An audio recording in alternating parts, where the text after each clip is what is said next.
Hello everyone, welcome to Raji home style. నేను మీ రాజేశ్వరి అండి. ఈరోజు రాజీ హోమ్ స్టైల్లో వగరుగా, పుల్లగా, కమ్మగా ఉండే ఉసిరికాయ పులిహోరని ఏ విధంగా చేసుకోవాలో ఈరోజు ఈ వీడియోలో చూసేద్దాము. ముందుగా ఉసిరికాయ పులిహోరకి మనకు కావాల్సినవి ఒక 10-15 వరకు పచ్చిమిర్చి, 5-6 ఉసిరికాయలు, కొద్దిగా అల్లం ముక్క కావాలి. ఇక్కడ నేను తీసుకున్న పచ్చిమిర్చి ఏంటంటే కారం చాలా తక్కువగా ఉన్నాయి, సో ఎక్కువగా తీసుకున్నానండి. బాగా కారంగా ఉన్న పచ్చిమిర్చి అయితే కాస్త తగ్గించి తీసుకోండి. ఉసిరికాయల్ని శుభ్రంగా నీట్గా కడిగేసేసి చిన్ని ముక్కలుగా కట్ చేసి పెట్టుకోవాలి. లోపల గింజల్ని సైడ్ ఆఫ్ తీసేసేయండి. లోపల గింజ ఉంటుంది కదా ఉసిరికాయకి, దాన్ని పక్కకు తీసేసి ఇలా వీడియోలో చూపిస్తున్న విధంగా చిన్ని పీసెస్గా కట్ చేసి పెట్టేసుకోవాలి.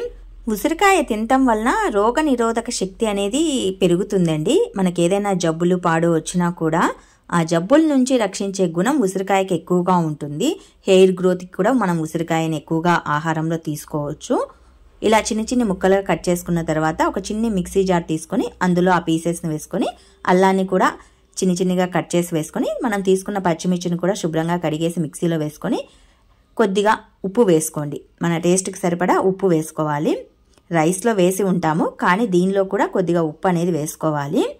ఇలా కచ్చాపచ్చగా కోర్స్గా బ్లెండ్ చేసుకొని పక్కన పెట్టేసుకోవాలి.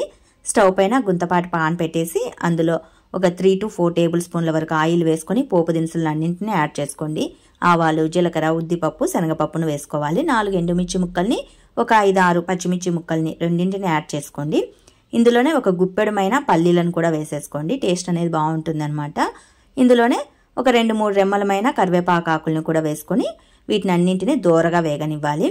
మనం వేసిన పల్లి ముక్కలు అనేవి చక్కగా మంచి బ్రౌన్ కలర్కి వచ్చేంత వరకు వేయించుకుంటే సరిపోతుంది. ఇందులోనే లైట్గా ఇంగువని యాడ్ చేసుకోండి. ఇంగువను వేసుకుంటే పులిహోర అనేది మంచి టేస్టీతో ఉంటుంది. ఉసిరికాయ పులిహోర కాబట్టి కాస్త వగరుగా ఉంటుందండి, ముందుగానే చెప్పేస్తున్నాను. అంత పుల్లగా, నిమ్మకాయ అంత పుల్లగా ఉండదు. కాస్త వగరుగా, పుల్లగా, కమ్మగా, టేస్టీగా చాలా బాగుంటుంది. ఇందులోనే కాస్తంత పసుపు కూడా వేసేసుకొని మిక్సీ పట్టి ఉంచుకున్న పేస్ట్ని ఈ పోపుకి యాడ్ చేసేసుకొని లైట్గా వేపుకోవాలి. స్టవ్ ఆఫ్ చేసేసుకొని చివరన కాస్తంత కొత్తిమీరని యాడ్ చేసుకుంటే సరిపోతుంది.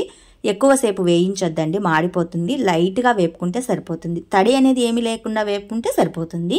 ఇలా చక్కగా వేగిన ఉసిరికాయ పులిహోర పేస్ట్ని మనం రైస్కి కలుపుకొని తినేయచ్చు. టేస్ట్ అయితే చాలా బాగుంటుందండి.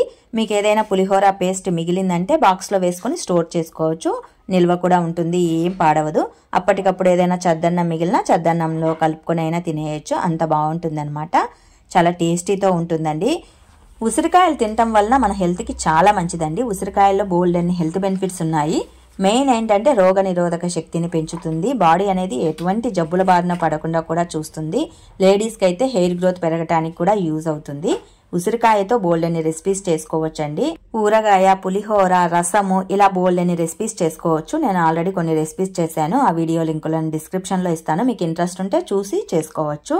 మరి మీకు వగరుగా, పుల్లగా, కమ్మగా ఉండే ఉసిరికాయ పులిహోర ప్రిపరేషన్ వీడియో నచ్చినట్లయితే మరికొన్ని ఇలాంటి వీడియోస్ కోసం do subscribe my channel. Thanks for watching this video.